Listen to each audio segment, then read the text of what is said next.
네, 화제 이슈 콕 집어서 파헤쳐보는 시간이죠. 아침의 픽 시작합니다. 들으신 것처럼 수도권을 중심으로 미세먼지가 기승을 부리고 있는데 황사까지 찾아왔습니다. 오늘의 픽 황사 관련 소식 맹소영 기상칼럼니스트와 함께 자세히 짚어보도록 하겠습니다. 안녕하세요. 네, 안녕하세요. 네, 중국에서 발원한 황사 북서풍 타고 우리나라로 넘어왔습니다. 공기질에 비상이 걸렸는데 황사가 어떻게 생기고 중국 어디에서 발원이 된 건가요? 일단 황사라는 단어 자체는 모래먼지입니다. 그래서 모래먼지가 발원하는 중국에서 날아오는데요. 특히 중국 북서부 지방에 위치한 내몽골이라든지 고비 사막 부근이 우리나라 면적의 2배 이상의 굉장히 넓은 면적에서 황사가 발원할 수밖에 없는 그 발원지입니다. 네. 이들 지역에서 날아오는 황사가 우리나라에 영향을 주는 황사의 대부분 80% 이상을 차지하고 있고요. 그리고 중국 중부 지방의 황토고원은 굉장히 미비한 수준. 그리고 우리나라 이제 북쪽에 위치한 중국의 기준으로 봤을 때는 북동쪽에 위치한 만주 지역의 황사 같은 경우에도 20% 안팎 정도로 우리나라에 영향을 주고 있는데요. 네. 지금 밤사이에 발생하고 있는 이제 황사 같은 경우에는 우리나라의 대부분에 영향을 주는 내몽골과 고비사벅에서 발생한 황사와 더불어서 만주 부근에서 발생한 황사까지 겹쳐서 지금 우리나라로 밀려오고 있는 상황이기 때문에 네. 대비가 좀 필요한 상황입니다. 네, 봄의 불청객 중국발 황사 언제까지 이어지고 언제 가장 심할까요? 오늘 아침 출근하실 때 네. 굉장히 뿌연 그 그렇죠. 답답한 시야로 인해서 이 황사로 인해서 우리나라도 중국 못지않게 지금 심각한 상황이구나라고 생각을 하실 수 있겠지만 아직까지는 우려하지는 않으셔도 됩니다. 지금 전국적으로 상황이 네. 경기 남부 일부 지방과 충북 지역 같은 경우에는 초미세먼지 농도, 그러니까 황사보다 입자가 좀 작은 농도가 네. 높은 상황이기는 하지만 전반적으로 황사의 입자 크기에 준해서 이제 황사의 정도를 볼 수 있는 미세먼지 농도는 보통 수준이고 일부 지역 같은 경우에 나쁨 단계까지 올라가기는 했지만 수치적으로 봤을 때는 보통에서 살짝 넘은 정도이기 때문에 아직까지 본격적인 황사의 영향을 받지는 않고 있다라고 보셔야 될 것 같고요. 오늘 아침에 출근하실 때는 서쪽 해상에서 계속해서 밀려오는 이제 안개의 영향이다라고 보시면 될 것 같습니다. 예. 그런데 이제 오늘 오전부터는 전국 많은 지역이 황사로 인해서 이제는 입자가 좀 큰 미세먼지 농도가 나쁨 내지는 일시적으로 매우 나쁨 단계까지 올라갈 것으로 보이기 때문에 예. 오전 중에는 좀 호흡기 질환이나 좀 취약하신 예. 분들 같은 경우는 각별히 좀 주의를 하셔야 될 것 같고요. 오늘 좀 하루 종일 나쁨 단계를 유지할 것으로 보입니다. 네. 또 입자가 작은 초미세먼지까지 유입이 되면서 예. 이번 주 같은 경우에는 초미세먼지 농도만 좀 높았는데 오늘은 미세먼지하고 초미세먼지 농도 모두 높고 일부 지역은 내일까지도 황사가 잔류하면서 좀 미세먼지 농도 높을 것으로 예상이 됩니다. 네, 마스크 착용 반드시 꼭 하셔야 할 것 같고요. 올해 이제 황사 발원지 중국에서 모래폭풍 발생이 예년보다는 줄 것이다라는 전망도 있었습니다. 그렇다 보니까 우리나라로 밀려 들어오는 황사도 좀 줄어드는 거 아니냐 이런 좋은 긍정적인 예상도 좀 해보는데 어떨까요? 그러니까 황사라고 하는 것은 황사 발원지의 일단 첫 번째 조건이 예. 건조해야 됩니다. 그리고 왜 봄철에 황사가 영향을 주느냐 하면은 이 황사 지역 같은 경우에도 겨울철에 눈이 오거든요. 그리고 날씨가 춥기 때문에 꽁꽁 얼어붙어 있다가 이제 기온이 올라가면서 건조한 날씨에 이들 지역에 저기압이 자주 통과하게 되면은 예. 수 킬로미터 상공까지 이 모래먼지를 상공으로 띄우게 됩니다. 네. 그리고 강한 북서풍이 수 킬로미터가 떨어져 있는 거리의 황사를 우리나라까지 날아오게 만들고요.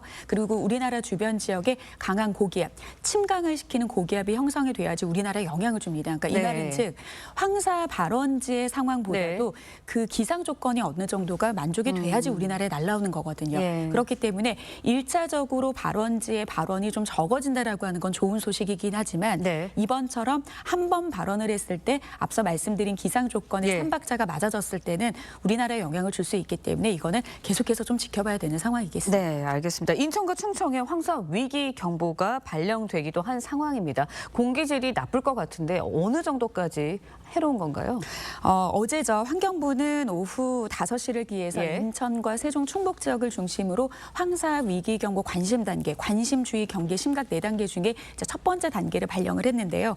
우리나라에 황사 가능성이 있고 예. 이들 지역을 중심으로는 미세먼지 농도가 매우 나쁨 단계까지 올라갈 것으로 예상이 되기 때문에 내려진 조치라고 보시면 될 것 같습니다. 지금 이제 화면에서 예. 보고 계신 것처럼 붉은색으로 표시되어 있는 그런 지역들이 예. 각별히 조심을 해야 되는데요. 아무래도 좀 호흡기 질환이나 이런 취약하신 분들 같은 경우에는 아무래도 공기는 계속해서 좀 움직이기 때문에 지금 내 주변 상황의 그런 대기 상태까지 고려를 했을 때 낮 동안에는 또 대기 확산이 잘 이루어지는 곳들 예. 같은 경우에는 일시적으로 대기 상황이 좋아지기는 하지만 일부 지역의 지형적인 영향과 환경에 따라서는 또 축적이 되는 곳은 농도가 높을 수 있습니다. 있으니까요. 계속해서 오늘은 좀 대기 예보 상황들 네. 잘 살펴보셔야 될 것 같습니다. 알겠습니다. 서울과 수도권에서는요, 그제부터 미세먼지 비상저감 조치 발령이 됐습니다. 비상저감 조치 매번 들어도 이게 정확히 어떤 상황인지 마음에 확 와닿지는 않거든요. 어떤 상황이라고 그 봐야 미세먼지라고 하는 것은 계절적인 영향이 굉장히 큽니다. 예. 우리가 여름철 같은 경우에는 미세먼지에 대한 이야기를 잘 안 하게 되죠. 예. 왜냐하면 비도 많이 내리고 그만큼 불안정이 강하기 때문에 바람으로 인해서 확산되는 미세먼지가 많아서 축적되지는 않는 그런 상황이 될 수밖에 없겠죠.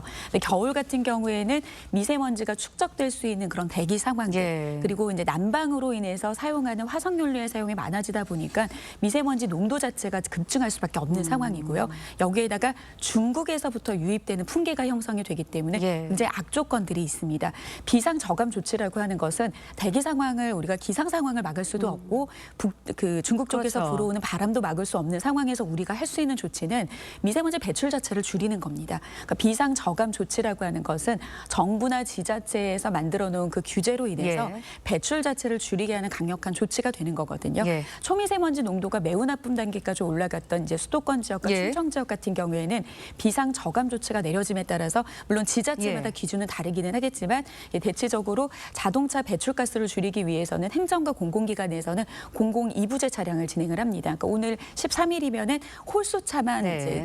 이제 진입이 가능하기 때문에 이런 것들에 대한 제재 그리고 사업장 같은 경우에도 한 15에서 20%의 가동률을 중단시키고 시간을 조절을 함으로써 그러니까 이런 것처럼 기존 자체의 기저 대기물질의 배출 네. 자체를 줄이기 위한 행정적인 조치가 이루어진다라고 보시면 될 것 같습니다. 네, 알겠습니다. 마지막으로 질문을 좀 드려야 할 것 같아요. 한국의 대기질, 우리나라의 대기질이요. 전 세계 138개 나라 중에 59번째로 나쁨 수준으로 조사가 됐습니다. 아, 너무 불명예스럽지 않나라는 생각이 드는데 우리나라 대기 오염 주요 원인 또 뭔지 또 이거를 이제 대응할 수 있는 대비책이 좀 필요할 것 같은데 어떻게 보세요?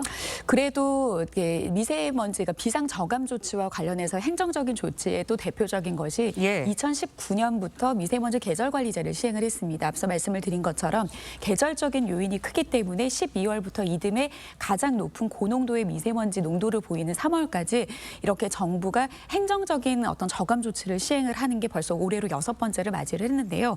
그래도 과거의 미세먼지 농도, 초미세먼지 농도보다 30%가 절감이 됐습니다. 네. 그런데 이제 국내에서 발생하는 미세먼지도 문제이기도 하겠지만 국외로부터 유입되는 게 고농도 미세먼지 예. 현상이 나타날 때 거의 60~70%가 국외에서 유입되는 그런 상황들이거든요. 그래서 모두 뭐 중국발은 아니기는 하지만 중국에서 오는 영향을 무시할 수 없기 때문에 이거를 이제 구속력 있는 그 국가와 국가 간의 어떤 협력 체계보다는 협약 체계를 좀 조정을 해서 유럽처럼 어디에서 발생한 문제이고 우리가 어떻게 해결을 해야 되는지에 대한 근본적인 자발적인 참여보다는 구속력 있는 그런 대응 조치가 좀 중국과 우리나라뿐만 아니라 전 세계 동북아 쪽으로 좀 국제적인 어떤 공조가 좀 필요한 그런 상황이라고 볼 수 있겠습니다. 네, 알겠습니다. 아무래도 오늘 하루는 답답할 것 같다라는 생각이 드는데요.